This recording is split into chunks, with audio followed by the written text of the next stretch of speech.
그럼 예수 믿으면 행복할까요? 여러분은 당연히 행복하다고 말을 할 겁니다. 처음에 예수 믿으면 여러분 우리에게 어떤 일이 일어나게 될까요? 32절은 이렇게 말씀하고 있습니다. 전날에 너희가 빛을 받은 후에 고난의 큰 싸움을 견뎌낸 것을 생각하라. 여기 보게 되면 너희가 빛을 받은 후에 라고 먼저 말씀을 하고 있습니다. 여러분 예수님 만난다는 것은 무엇을 말하는 겁니까? 빛을 만나는 것입니다. 어둠 가운데 있다가 빛을 보게 되는 것을 바로 예수 믿는 것이다 라고 말할 수가 있습니다. 그럼 세상은 어둠 가운데 있습니다. 어둠 가운데 있는 사람들의 특징은 무엇입니까? 자신이 지금 어떤 상태에 있는지를 모른다는 겁니다. 지나간 사람을 붙들고 당신 죄인입니다 라고 말하면 어떻게 말할까요? 화를 내면서 내가 왜 죄인이냐고 그렇게 말할 겁니다. 나 죄인 지은 거 없는데 무슨 소리냐 이렇게 말할 겁니다. 여러분 저도 예수님 만나기 전에는 제가 죄인인지 몰랐습니다. 그런데 예수님 만나고 나니까 정말 내가 얼마나 큰 죄인인지를 분명히 알게 되었습니다. 그리고 제가 그 빛을 비춤 하나님께로부터 빛을 비춤 받고 나니까 제가 어둠 속에 행했던 일들이 얼마나 더러웠는지를 제가 분명히 보게 되었습니다. 그럼 범죄는 주로 언제 일어납니까? 주로 밤에 일어납니다. 그래서 밤에 다니는 것을 조심히 해야 된다고 말을 합니다. 왜 범죄가 밤에 일어날까요? 그것은 바로 밤에는 캄캄해서 어떤 일이 벌어져도 잘 모르기 때문에 그렇습니다. 캄캄한 가운데서 범죄가 일어난다는 거예요. 어둠의 속성은 무엇입니까? 감추이고 잘 드러내지 않는다. 더럽고 범죄가 이 어둠 가운데 일어난다는 거죠. 예수 믿지 않는 사람들은 어둠 가운데 있습니다. 그래서 내가 지금 어떤 상태에 있는지를 잘 모릅니다. 그래서 죄를 뭉개고 죄 가운데서 살아갑니다.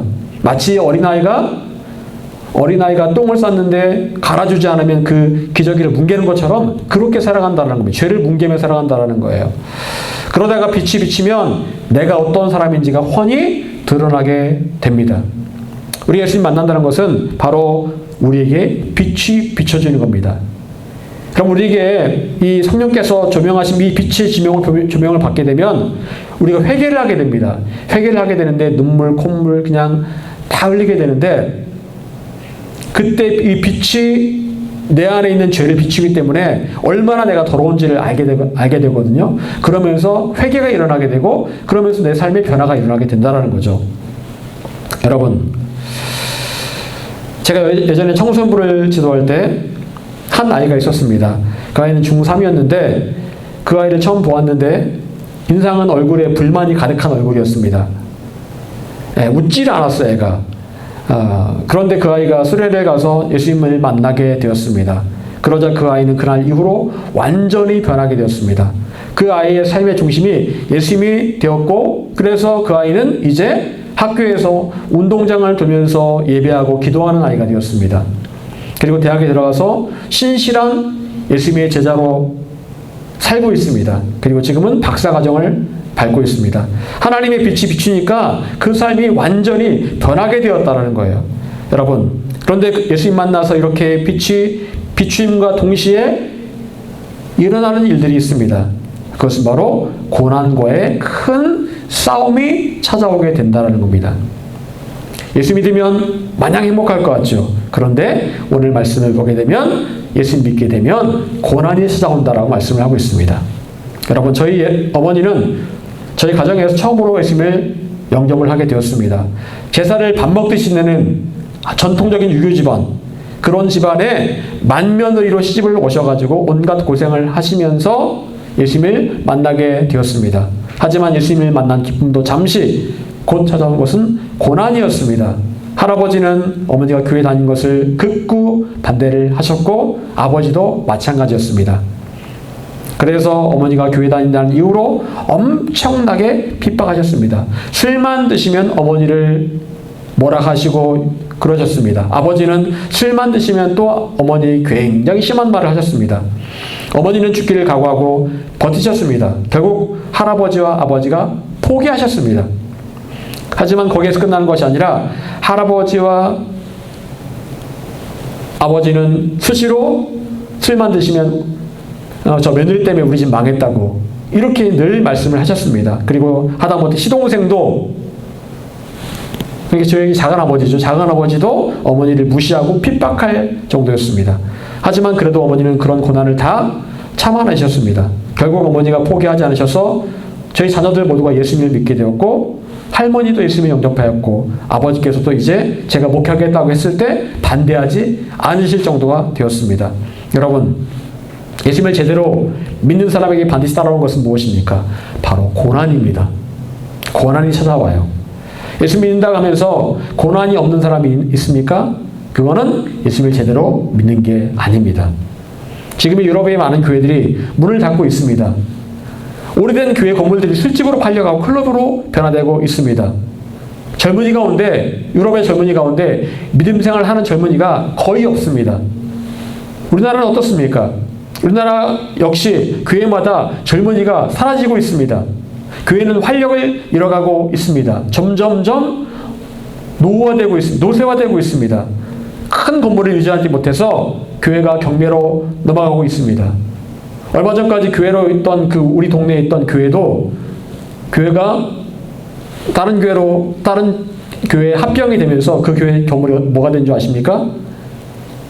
파스타집이 됐어요. 파스타집이. 십자가가 떼어지고 파스타집이 되었습니다. 여러분, 왜 이렇게 된 겁니까? 교회가 늘어나도 시원찮을 판에 교회가 오히려 합병이 되고 줄어들고 있습니다. 저는 여러 가지가 있겠지만 중요한 이유 가운데 하나는 바로 고난과의 싸움이 사라졌기 때문이라고 생각을 합니다. 예전에 우리나라가 힘들고 어려울 때 사람들은 교회에 와서 하나님께 기도하고 매달렸습니다. 밤낮으로 기도하는 소리가 끊어지지 않았습니다. 기도원마다 사람들이 너무너무 많아서 기도원이 날마다 매일매일 새롭게 설정되었습니다. 그런데 당시에 번성했던 기도원은 지금 대부분 거의 폐쇄되거나 아주 낡아버리거나 규모가 축소되었습니다. 큰 기도원 빼놓고는 중소규모의 기도원들은 거의 다 사라지고 말았습니다. 거제도에도 기도원이 있었거든요. 그런데 그 기도원도 더 이상 운영을 하지 않습니다. 이제 나라가 살만하니까, 고난이 없어지니까 사람들이 더 이상 하나님을 찾지 않습니다. 유럽의 교회들은 어떻습니까? 여러분, 옛날에 독일의 유명한 목사님 가운데 본 회퍼 목사님이라는 분이 있습니다. 이분은 히틀러가 독일을 통치할 당시에 목사님이셨습니다. 그런데 히틀러에 대항해서 싸우셨던 분입니다. 믿음으로 싸우셨던 분인데 결국 히틀러에 의해 감옥에 갇히고 순교를 당하게 되셨습니다. 독일에는 그런 믿음에 대해 선배가 있었습니다. 그런데 전쟁이 끝나고 독일은 더 이상 예수 믿는다고 핍박하는 사람이 없었습니다. 그러면서 독일은 점점 자유주의에 빠져들었고, 믿음을 믿음으로 보는 것이 아니라 일종의 학문으로 보게 되었습니다. 신학을 그냥 그저 학문으로 보게 되었다는 거예요. 그리고 성경에 나오는 사건들을 전부 다 이거는 그냥 신화다라고 그렇게 보기 시작했습니다. 결국 고난이 사라지면서 독일 교회와 성도들은 점점 더 사라지고 나태해지기 시작했고, 독일 교회의 믿음도 사라지게 되었다는 거예요. 여러분, 사탄은 양자 전략을 취하고 있습니다. 하나는 성도와 교회를 핍박하는 겁니다. 고난으로 핍박하는 거예요. 이런 전략은 이슬람권에서, 아니면 보통 예수 믿기 힘든 그런 지역에서 지금도 사탄이 쓰는 전략들입니다. 많은 성도들이 죽음을 각오하고 예수님을 믿어야 하는 지역이 있습니다. 이집트만 하더라도 예수 믿는 사람들이 얼마 전에 순교를 당했습니다. 이슬람권 사람들한테 죽임을 당해서 자신들의 믿음을 죽음으로 그렇게 증명한 적이 있었습니다. 여러분, 하지만 동시에 서구화된 교회에서는 고난이 사라지고 풍요로움이 채워지게 되었습니다. 그러면 성도들은 점점 게을러지고 나태해지게 되었다는 거죠. 얼마 전에 브라이언 박 목사님이 상담한 내용을 잠깐 이야기를 하시는데, 어떤 교회 다니는 신실한 청년이 그런 상담을 하더라는 거예요. 남자친구가 혼전 성관계를 요구를 한답니다. 그러면 어떻게 하면 좋겠냐, 그걸 물어보더라고요. 예전 같으면 고민할 것도 없는 문제인데, 지금은 예수 믿고 믿음 생활 잘하는 청년도 그걸 고민하고 있다는 거예요. 그 정도로 믿음이 떨어지고 있다는 겁니다. 믿음의 정체성이 흔들리고 있다는 얘기예요. 여러분, 디모데후서 2장 3절에서 바울은 디모데에게 이렇게 권면하고 있습니다. 너는 그리스도 예수의 좋은 병사로 나와 함께 고난을 받으라. 너는 그리스도 예수의 좋은 병사로 나와 함께 고난을 받으라. 여러분, 우리가 그리스도 예수의 좋은 군사라면, 병사라면 마땅히 우리는 고난을 받게 됩니다. 그것은 좋은 병사의 조건이 됩니다. 여러분, 바울은 병사라고 말했습니다. 여러분 특전사 부대를 잘 아시죠? 특전사는 나중에 전쟁이 나면 북한의 후방지대에 낙하산으로 떨궈지는 그런 사람들입니다. 그리고 북한의 후방지대로 들어가서 북한의 요인들을 암살하고 북한의 주요 시설을 타격하는 그런 임무를 맡는 게 바로 특전사입니다. 여러분, 이런 막중한 일을 하다 보니까 특전사는 아무나 할 수 없고 체력적으로 굉장히 좋은 사람과 투철한 정신력을 가지는데 주안점을 두게 됩니다. 그런데 이렇게 특전사가 되기 위해서 평소에 그들이 훈련하는 양이 엄청나다고 합니다. 늘 극한 상황에서 적진에 침투하는 훈련을 하기 때문에 훈련의 강도가 굉장히 세다는 거예요. 결국 그들이 평소에 받는 훈련은 고난인 동시에 그들을 강한 특전사로 만드는 힘이 된다라는 거죠. 여러분, 고난은 이꼬르 훈련입니다. 우리를 강하게 만들어가는 훈련 과정이에요. 우린 욥의 이야기를 잘 알고 있습니다. 욥은 고백하기를 자신이 닥친 많은 고난들이 금광석이 불 속에 녹아지는 연단 과정이라고 표현을 하고 있습니다. 연단의 과정이라는 겁니다. 여러분, 그렇습니다. 금광석은 금이 될 가능성이 있는 돌입니다. 하지만 금광석은 그 자체로는 가치가 없습니다. 금광석이 불 속에 던져져서 녹아서 불순물이 빠져나가고 순금만 담을 때 진짜 가치가 있는 거예요. 순금이 되기 위해서 반드시 거쳐야 되는 과정은 불 속에 던져지는 겁니다. 고난의 과정이 반드시 필요하다는 겁니다. 여러분, 하나님께서 우리를 예수 그리스도라는 빛 가운데로 나오게 하시고 그리고 우리를 고난의 풀무불 가운데 던져 넣으실 때가 있습니다. 그런데 그 풀무불은 그 당시에는 견디기 굉장히 어려운 불림에 틀림이 없습니다. 하지만 한 가지 확실한 게 있습니다. 그것은 바로 그 불은, 그 고난은 우리가 충분히 감당할 수 있는 수준이라는 거예요. 감당할 만한 정도만 하나님께서 우리에게 허락하신다는 겁니다. 당시에는 너무 힘들어 보이지만, 견디기 어려워 보이지만 충분히 감당할 만하기 때문에 하나님께서 우리에게 허락하신다는 거죠. 여러분, 그런데 우리가 막상 이런 고난의 불 가운데 던져지게 되면 우리 마음은 극심한 고통과 슬픔과 아픔이 찾아오게 됩니다. 고난 가운데 재산을 모두 잃어버리고 자녀를 한꺼번에 잃어버리고 온몸에 병이 생기고 그래서 밤에 도저히 잠을 잘 수 없을 정도로 고통스러웠던 욥의 심정이 이해가 가십니까? 제가 재작년에 아플 때 병원에 입원하기 전에 제가 그랬습니다. 밤에 잠을 못 잤습니다. 너무 아파가지고 밤에 잠을 못 잤어요. 구토가 계속 나와서 밤에 잠을 잘 수가 없었습니다. 한 30분이나 잤나? 그렇게 너무 힘들더라고요. 그때 제가 하나님 앞에 그렇게 기도했습니다. 하나님, 저를 살려주세요. 하나님, 저를 살려주세요. 라고 그때 그렇게 기도했던 기억이 납니다. 하지만 그 고난도 하나님께서 허락하셨기 때문에 제가 충분히 감당할 수 있었습니다. 여러분, 하지만 그 당시에는 너무너무 힘들었습니다. 욥도 고난 당할 때는 너무 힘들었습니다. 그래서 말하기를 하나님께 이렇게 말합니다. 하나님, 제가 차라리 이 땅에 태어나지 않았다면 얼마나 좋았을까요? 그러면서 욥은 자신의 생일을 저주합니다. 자기의 생일을 저주할 정도로 굉장히 힘들었다라는 거예요. 여러분, 하지만 이런 고난 가운데서도 우리는 충분히 견디고 이겨낼 힘이 있습니다. 그것은 바로 우리에게 희망이 있음을 말하는 겁니다. 히브리서 2장 18절은 이렇게 말씀하고 있습니다. 그가 시험을 받아 고난을 당하셨은즉 시험을 받는 자들을 능히 도우실 수 있느니라. 여기서 말하는 시험을 받아 고난당했다. 시험은 곧 고난이다라고 말씀을 하고 있습니다. 여러분, 이 말씀을 잘 살펴보아야 합니다. 시험 받는 자들을 능히 도우실 수 있느니라. 그것은 곧 가능성에 대한 말씀입니다. 무조건 도와주겠다라는 게 아니에요. 도와줄 수도 있고 도와주지 않을 수도 있다라는 겁니다. 여러분, 언제 우리는 하나님께 도움을 받을 수가 있을까요? 고난 가운데 언제 도움을 받을 수가 있을까요?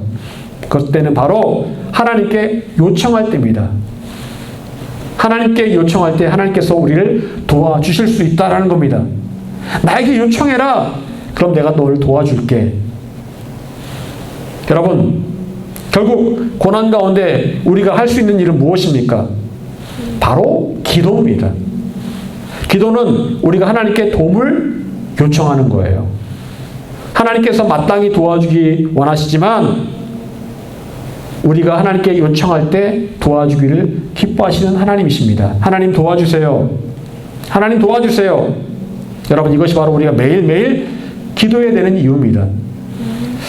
예수님께서는 주기도문을 통해서 매일 일용할 양식에 감사하라라고 말씀하고 있습니다. 여러분, 그걸 통해 우리가 알 수 있는 것은 무엇입니까? 매일 기도하라는 거예요. 매일 일용할 양식을 주신 하나님께 감사하라는 얘기는 매일 기도하라는 얘기입니다. 일주일도 아니고 이틀도 아니고 3일도 아니고 매일매일 기도하라는 겁니다. 짧게라도 매일매일 기도하라는 얘기예요. 여러분, 매일 기도하는 것과 일주일에 한 번 기도하는 것과 차이를 느끼고 계십니까? 일주일에 한 번 기도하는 것, 이틀에 한 번 기도하는 것, 매일매일 기도하는 것, 차이가 있습니까? 분명히 차이가 있습니다. 내 마음이 느끼는 게 달라요. 벌써 다릅니다. 여러분, 하나님께서는 매일매일 만나를 내려주셨듯이 또한 우리가 매일매일 하나님께 요청할 때 우리의 기도에 응답해 주기를 기뻐하십니다. 여러분, 이제 예수님이란 빛을 만나 새롭게 인생을 시작하면서 고난이 찾아오게 되고 또한 이 과정 가운데 우리에게 필요한 것이 두 가지가 있습니다. 바로 오늘 본문에 나옵니다. 35절, 36절 같이 읽어보겠습니다. 자, 시작. 그러므로 너희 담대함을 버리지 말라. 이것이 평강을 얻게 하느니라. 너희에게 인내가 필요함은 너희가 하나님의 뜻을 행한 후에 약속하신 것을 받기 위함이라. 아멘.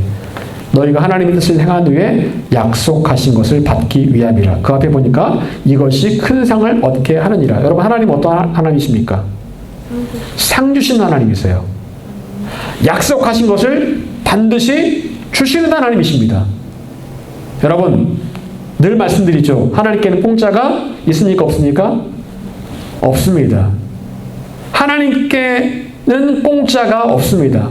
우리가 하나님께 드린 것만큼이 아니고 그 몇 배로 하나님께서 우리 반드시 갚아주시는 하나님이십니다. 여러분이 하나님께 드린 것들이 결코 사라지는 것이 아닙니다. 쌓여있고 몇 배로 하나님께서 여러분 가운데 갚아주실 겁니다. 여러분, 그런데 그 상은요, 이 땅에서의 상이 될 수도 있고 하늘나라에 가서의 상이 될 수도 있습니다. 우리 날마다 그 상 받기를 바라며 하루하루 살아갈 힘을 얻을 수가 있습니다. 그런데 하나님께서 우리에게 주시고자 하는 그 상을 받기 위해서 우리에게 필요한 것이 두 가지가 있습니다. 바로 오늘 말씀이죠. 첫 번째는 담대함이 필요합니다. 담대함. 담대함은 무엇을 말하는 겁니까? 확신입니다. 확신. 담대함이란 여기서 말하는 이 헬라어 단어는 확신을 말합니다. 확신. 확실하게 내가 믿는다. 여러분, 어려운 일들을 당하면 우리의 마음에는 어떤 마음이 들까요? 그렇죠. 의심이 들고 뭔가 이렇게 좀 확신이 떨어지게 되죠. 욕과 같이 여러 고난이 계속해서 닥치면 어떨까요? 갑자기 재산이 사라지고 자식들이 죽고 몸에 질병이 오고 그런 것들이 연이어서 오면 어떨까요? 아무리 신실하게 하나님을 섬기던 사람도 그 마음에 확신이 사라지게 됩니다. 하나님 살아계신 거 맞아? 하나님께 살아계시다면 어떻게 나한테 이럴 수가 있지? 나는 그동안 하나님께 최선을 다했는데. 이런 마음이 듭니다. 저도 그런 마음이 들었던 것이 사실입니다. 여러분, 고난이 계속되면 마음에는 점점 확신이 사라져갑니다. 그동안 나를 버티게 했던 힘이 하나님의 존재와 하나님께서 나의 기도를 듣고 계신다는 그런 확신이었는데 그런 확신이 사라집니다. 더 이상 기도할 힘이 없어집니다. 저도 여러 번 그랬습니다. 저희 어머니가 암으로 소천하셨는데 암에 걸렸을 때 하나님께 간절히 기도했습니다. 하나님, 저희 어머니의 이 암을 치유해 주세요. 그래서 하나님의 살아계심을 증거하게 해주십시오. 하지만 저의 기도와 어머니의 바람과는 다르게 어머니는 병원에서 예상했던 대로 점점 악화되었습니다. 결국 소천하시게 되었는데 그때 마음에 회의감이 들었습니다. 목사임에도 하나님의 존재에 대해서 회의감이 들었어요. 제가 어머니가 소천하시고 난 그 주에도 설교를 했습니다. 하지만 그때 제 마음은 솔직히 회의감이 가득했습니다. 설교를 하고 있었지만 하나님 살아계신다라고 설교를 했지만 회의감이 가득했어요. 하나님 정말 살아계실까? 살아계신다면 어떻게 이럴 수가 있지? 그런 마음이 솔직히 있었습니다. 그런데 더군다나 2년이 지나서 저희 아버지도 경기상으로 돌아가셨습니다. 아버지에게 복음을 전했지만 쉽사리 예수 영접하지 않으셨습니다. 그러다가 돌아가시니까 제 마음이 역시 더욱 아팠습니다. 제 마음에 드는 생각도 이게 도대체 뭘까? 난 아버지 구원을 위해 기도했는데 아버지 구원받지도 못하고 왜 하나님 데려가셨을까? 그런 마음이 드는 거예요. 여러분, 늘 확신해가지고 담대하게 살아간다는 것은 참 어렵습니다. 왜요? 우리는 환경에 지배를 받는 인간이기 때문에 그래요. 환경이 우리를 내버려두지 않습니다. 여러분, 우리가 잘 아는 엘리야, 위대한 선지자 엘리야는 때로 그 마음에 담대함과 확신이 사라졌던 순간이 있었습니다. 언제였습니까? 이세벨이 자기를 죽인다고 했을 때 그 마음에서 담대함과 확신이 사라졌습니다. 그래서 엘리야는 겁을 냈고 로뎀나무 아래에서 죽기를 소망했습니다. 로뎀나무 아래로 피해냈는데 거기서 죽기를 바랬습니다. 마음의 확신과 담대함, 믿음이 사라졌습니다. 그리고 두려움과 낙심과 자살 충동이 들어왔다라는 겁니다. 그 위대한 선지자에게. 여러분, 엘리야도 그랬는데 우리야 더 말해 무엇하겠습니까? 때로 죽고 싶은 마음들, 낙심, 절망 찾아옵니다. 여러분, 근데 그때 하나님께서 엘리야를 어떻게 하셨을까요? 여러분, 열왕기상 19장 5절 6절은 이렇게 말씀하겠습니다. 로뎀나무 아래에 누워 자더니 천사가 그를 어루만지며 그에게 이르되 일어나서 먹으라 하는지라. 본즉 머리맡에 숯불에 구운 떡과 한 병 물이 있더라. 이에 먹고 마시고 다시 누웠더니. 여기 보니까 하나님께서 엘리야에게 천사를 보내십니다. 두려움 가운데 있던 엘리야, 죽고 싶은 자살 충동을 느끼는 엘리야에게 천사를 보내십니다. 천사가 와서 어떻게 했을까요? 여기 보게 되면 천사가 그를 어루만지며 쓰다듬어 주시고 어루만져 주셨다는 겁니다. 천사를 통해서 하나님께서 엘리야를 어루만져 주셨다는 겁니다. 그리고 배가 고픈 엘리야에게 떡도 주시고 물도 주시고 편안하게 잠을 자게도 해 주셨습니다. 여러분, 어떤 마음이 느껴지십니까? 하나님 어떤 마음이 느껴지세요? 엘리야를 정말 사랑하고 엘리야를 정말 사랑해서 다독이시는 그런 모습이 느껴지잖아요. 사랑의 하나님의 모습이 느껴집니다. 엘리야야 많이 힘들었지. 엘리야야 많이 힘들었지. 토닥여 주시고 많이 배고프지. 어서 먹어. 힘내야지.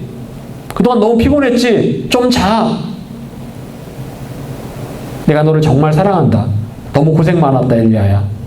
네가 죽고 싶어하는 그 마음들, 네 낙심한 그 마음들 내가 다 알고 있다. 내가 다 알고 있다. 그렇게 하나님께서 엘리야를 위로하시는 겁니다. 여러분, 예수님께서는 부활하신 후 갈릴리에 가셨습니다. 그리고 제자들이 추위에 떨며 고기를 잡고 있을 때 예수님께서 어떻게 하셨습니까? 불을 피우셨습니다. 불을 피우시고 그리고 고기를 좀 가져오러 가셔서 고기를 굽습니다. 그리고 뭐라고 말씀하십니까? 불을 피워둔 그곳에 모인 그 제자들에게 이 고기를 좀 먹으라고 말씀하십니다. 생선을 구웠으니 조반을 먹으라 라고 말씀하십니다. 여러분, 그 자리에서 예수님께서 제자들에게 이렇게 말씀하지 않으셨습니다. 야, 너희들 저번에 나 배반했지? 나 버리고 도망갔지? 베드로, 너 나 모른다고 3번 부인했지? 그렇게 하지 않으셨어요. 그냥 아무 말 없이 불을 피워놓고 그리고 식사를 준비한 다음에 예수님께서 먹으라고 하셨습니다. 따뜻하게 먹으라. 여러분, 말하지 않아도 우리의 마음을 다 아시는 분이 바로 하나님이시고 또한 예수님이십니다. 우리를 얼마나 사랑하시는지, 우리가 정말 힘들 때도 우리의 마음을 아무도 모를 것 같은데도 그분은 알고 계신다는 거예요. 여러분, 때로 확신이 사라지고 마음의 담대함이 사라질 수 있습니다. 낙심될 수 있어요. 여러분, 그럴 때 우리가 어떻게 회복될 수 있을까요? 하나님께로 나아가면 됩니다. 우리는 하나님을 오해합니다. 하나님은 나의 이런 작은 일에는 관심이 없으실 거야. 아니요.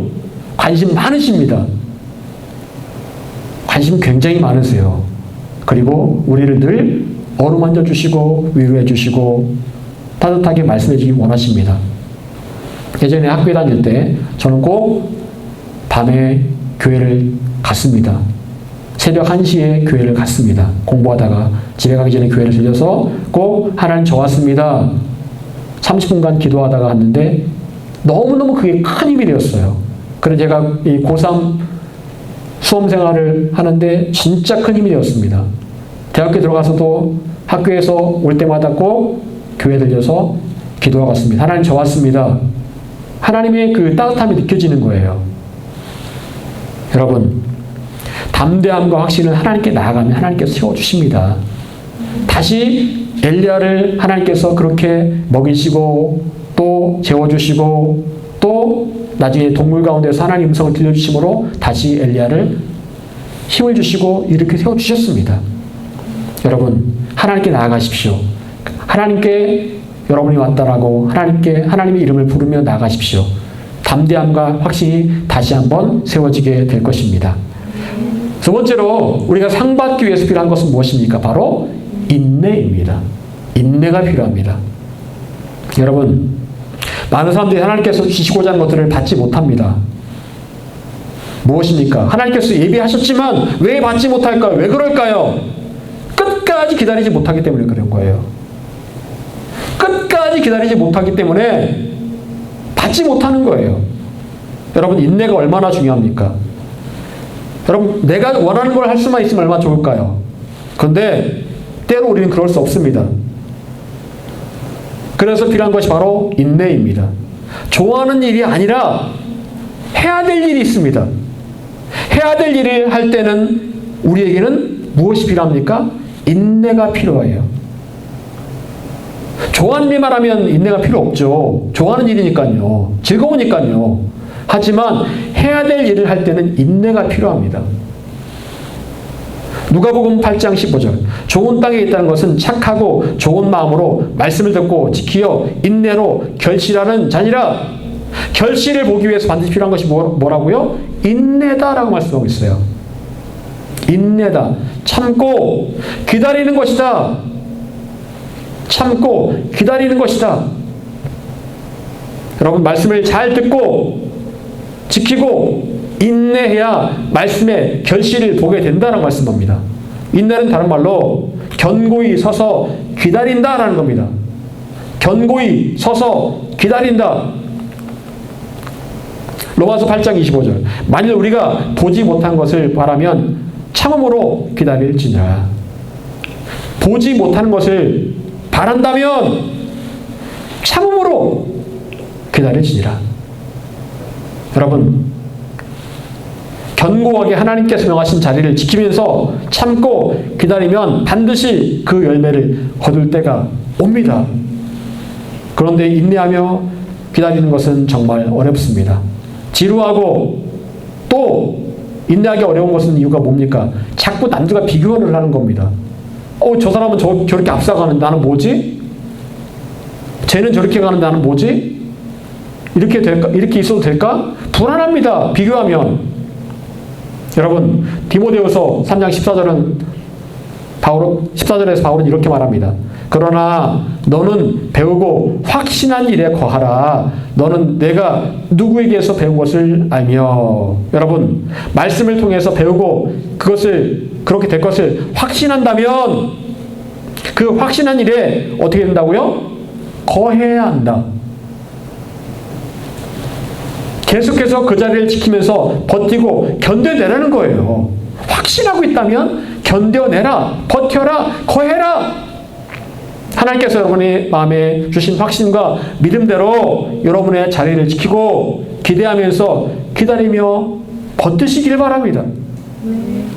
그러면 반드시 열매를 거두게 됩니다. 인내하기 위해서 먼저 중요한 것이 무엇입니까? 그것은 바로 하나님의 약속의 말씀을 확신하는 거예요. 확실하게 믿는 겁니다. 여러분, 그런데 확신이 안 됩니다. 확실히 믿음이 안 들어와요. 어떻게 하면 좋을까요? 어떻게 하면 좋을까요? 믿음이 안 들어오는데. 여러분, 확신을 갖기 위한 가장 좋은 방법이 있습니다. 뭔지 아십니까? 그것은 바로 여러분의 입술로 그 약속의 말씀을 선포하는 겁니다. 입술로 약속의 말씀을 선포하는 거예요. 입술로 선포할 때 그 말씀이 여러분의 마음에 박히게 됩니다. 나는 확실히 건강해진다. 나는 반드시 하나님 만난다. 하나님께서는 반드시 이 약속대로 이루신다. 믿음으로 선포하는 거예요. 하나님 말씀을 선포하는 겁니다. 그렇게 할 때 여러분의 마음에 확신이 들어오게 되어 있습니다. 그것이 바로 하나님께서 우리에게 말씀해 주시는 원리입니다. 사랑하는 여러분, 믿음 생활에는 반드시 고난이 찾아옵니다. 그런데 그 고난은 오히려 기뻐해야 될 고난입니다. 왠지 아십니까? 그 고난을 통해서 우리는 훈련을 받습니다. 고난을 통해서 금광석에서 순금으로 준비가 되어지는 거예요. 금광석은 반드시 불 속에 던져져야 됩니다. 그래서 불순물이 녹아내려야 되는 거예요. 그래야 순금이 됩니다.